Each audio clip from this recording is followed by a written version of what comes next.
but you don't see one of these high speed. This is a pursuit, failing to yield, failing to comply, but it's not a high speed as we've seen going at very, very dangerous speeds. Now just passing Ocean Park and 6. Yeah, he's almost to Venice. And it does look like these other cars, these other vehicles are doing the right thing. They see the pursuit coming their way, and they're going to the right side of the street. But certainly the fact that this person has already communicated, Dennis, to officers that he's armed, whether or not he's telling the truth or not, or just simply extremely. Look at, they've got the birds there, the bird scooters here. So this is a dangerous. You've got kids.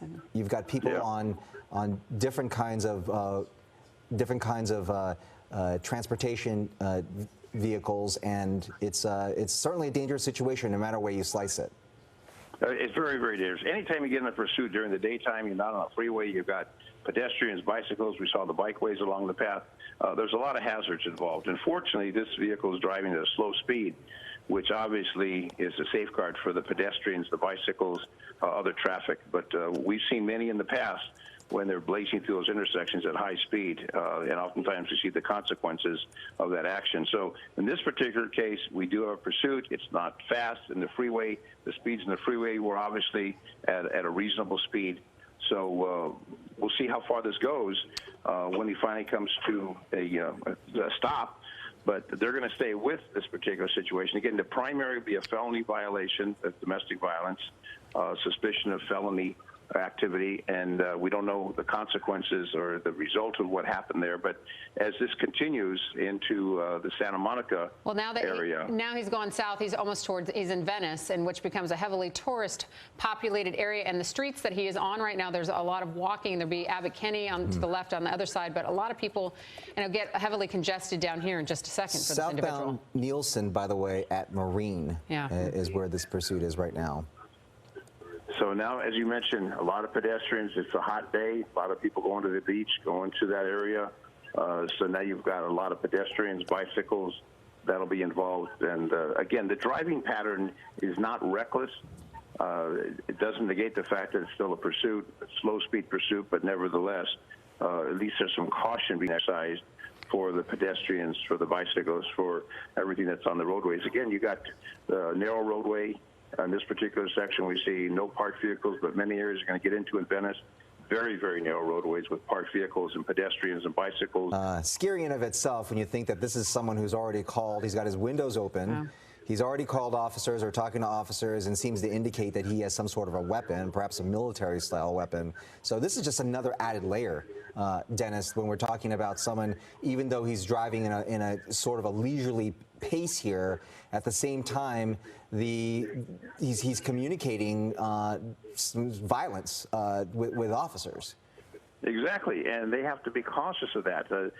He could stop, jump out, and start shooting. I mean, anything can happen, and the officers have to consider those actions. So they'll pre-deploy. There may be officers ahead. There may be LAPD that he'll encounter. But as long as the vehicle is moving, all those situations will be taken into consideration. There'll be a supervisor who's going to be giving commands. In this particular case, it's not a high speed, so I don't see it terminating the pursuit and go into a tracking mode. It'll continue, at least the 3 CHP vehicles, and I think as you get into the Venice area. There's nowhere to go here. We're going to the beach Venice, here. Near the Venice Pier, right there. Like that very busy area in the heart of Venice.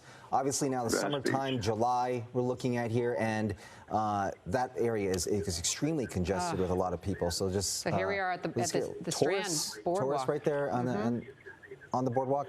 And as we see, really tight areas when you have people trying to drive through those narrow streets, and the pursuit going right into the heart of Venice. Trying to see if we can see anybody else in there. It does look like there's a person in the passenger side, or at least if you look at the red there, so it does look like there's something maybe that's in the passenger seat. Let's see. No, it looks like bags. Okay. Yeah. No, Well, this is really tight. It looks like gasoline, really like a thing for gasoline.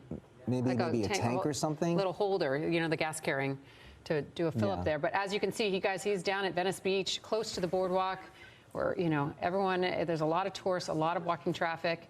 There's really nowhere to go in these tight corners in these streets, especially one way, a lot of one way. So if someone's coming the other way. But here are people with their cameras. And if you see this, don't, move away. There's a lot of tourists in that area now, and this is going to be an interesting site for them. Here we to go. view. We're towards now the parking lot down by the pier, as you said, Bobby. This Now individual's going to get trapped. They're going to Well, now And trap. here. looks like it's going into he's going into a parking area. Heavily I populated. guess some of the danger here, and as I'm looking at more people here, I'm thinking is that we're looking at congested areas where there are a lot of people here, a lot of tourists, and when And this he driver stopped. has nowhere to go, that's when it becomes a real danger and a standoff kind of situation. And if this driver has indicated that he could be armed.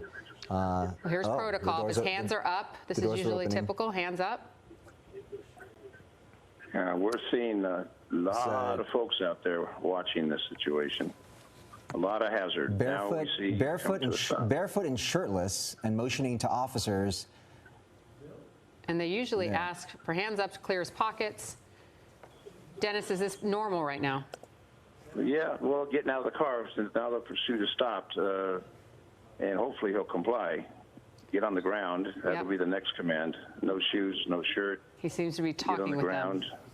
In And the that park- ground's going to be hot. That In the ground's parking gonna be lot hot. in the Venice area, and a number of officers here. At least he is now out of the vehicle. But as we know, this part of Venice Beach is extremely crowded with lots of tourists, lots of pedestrians there, but lots of guns now He's trained walking on away. this guy, and he is walking away. He is He's not taunting. stopping. He is not stopping. He is now walking away. So now you've got a situation where he's going to then get involved with the people, the crowds. They got non-lethal weapons, also lethal weapons. They want to take him into custody. He said he may have a weapon, so they've got to be cautious about that. We see LAPD's now arrived on the scene. Well, he's signaling you've to them. got He seems like he's LAPD. taunting them a little bit. Well, if he obviously. had a weapon, he'd have to have it hidden somewhere. I mean, Yeah. Well, But he now- could have it in his waistband, but Okay. he's no shoes, Here no we go. shirt. Now they're approaching him even more closely here. These This is total non-compliance. these are non-lethals here. You can see the orange on the officer's the weapon there. There's a taser and a non-lethal. They'll deploy. Oh, he just got They've tased. tasered him. They got the beanbags, the taser. They just OC, tasered They got him. all Just types tased of him. non-lethal. Okay. That ought to, especially with no shirt, that taser's going to have quite an impact on the bare skin. Well, they were And obviously, he's not patient complying. All he there. has to do is comply. Oh, he's just comply, and he'll be fine. But he doesn't want to comply. Well, this So is they a have- they this have- is a they have textbook of how enough. something can work There you go, in their there you benefit go. when you have these non-lethals. And they use the taser in an effective fashion, as you said, with no shoes, no shirt, and that taser was gotta hurt. extremely no shoes, Well, no when you're- shirt, when you're- gotta hurt. You got it. When There you touching go. the when you're on the clothing, that's one issue. But you can touch bare skin with that taser. You have that impact. That'll definitely knock him down. As you He saw, went down quick. Went down. He went down quick. Because if a bare chest, that prong goes right into the chest, right into the skin, and then you electrify. That's going to zap him real Hey. quick. So now he's in custody. There's a lot of It's, tourists in this area there. As you see, they've got their cell phones and their cameras now rolling. Hey, Vinny, was there anyone else in the car? Can you see back there? Is the police looking through the car right now? I just want to make sure, is that all clear? It doesn't seem to be, so nothing There seems to should be be coming up. officers back at that car. There's one right now, one or two, but not many. It didn't look Yeah, like there was anyone else. I don't see anybody in there, and there's an officer standing right there by it. If there was Okay. someone in there, they wouldn't do that. Yeah. So as you can see, Bobby, just tell them, let's bring everyone up to speed, just what happened. All right, well, this pursuit now over. Looks like they have the suspect in custody. Pursuit that began in the Orange County area in Placentia, the 91 freeway, the 405 freeway. Happened at a leisurely pace. The driver was a domestic abuse suspect and claimed that he was armed. But as we saw him go into the Venice Beach area, trapped himself into a parking lot, got out, and shirtless, no shoes, they tasered him, and he is now in custody. Yeah, he did not comply as officers steadily asked him to get down on the ground, which is normal procedure. He did not. He kept walking backwards, taunting the cops, and now he's in custody. But he seems to be up and not affected, possibly from that taser, because that hit him on bare skin, and that has got to hurt. And the good news, it does appear that doesn't appear, at least from what we saw during the pursuit, that anyone was hurt in any of this. So All right. good job by the CHP on this pursuit. All right, Dennis Zine, thank you so much. Vinnie Mac, thank you so You're much. welcome. Bobby D. We like to say code 4, suspects in custody. Yep. Code 4. Four fingers suspect in up. custody. Code 4. Thanks so much. You All right, got you're it. watching the extended Good edition day. of the Fox 11 News at noon. Thanks for being with us. We'll have more coverage on the Fox 11 News at 5 o'clock. Have a great afternoon. Have a great weekend, Bobby. This has been a Fox 11 News special report.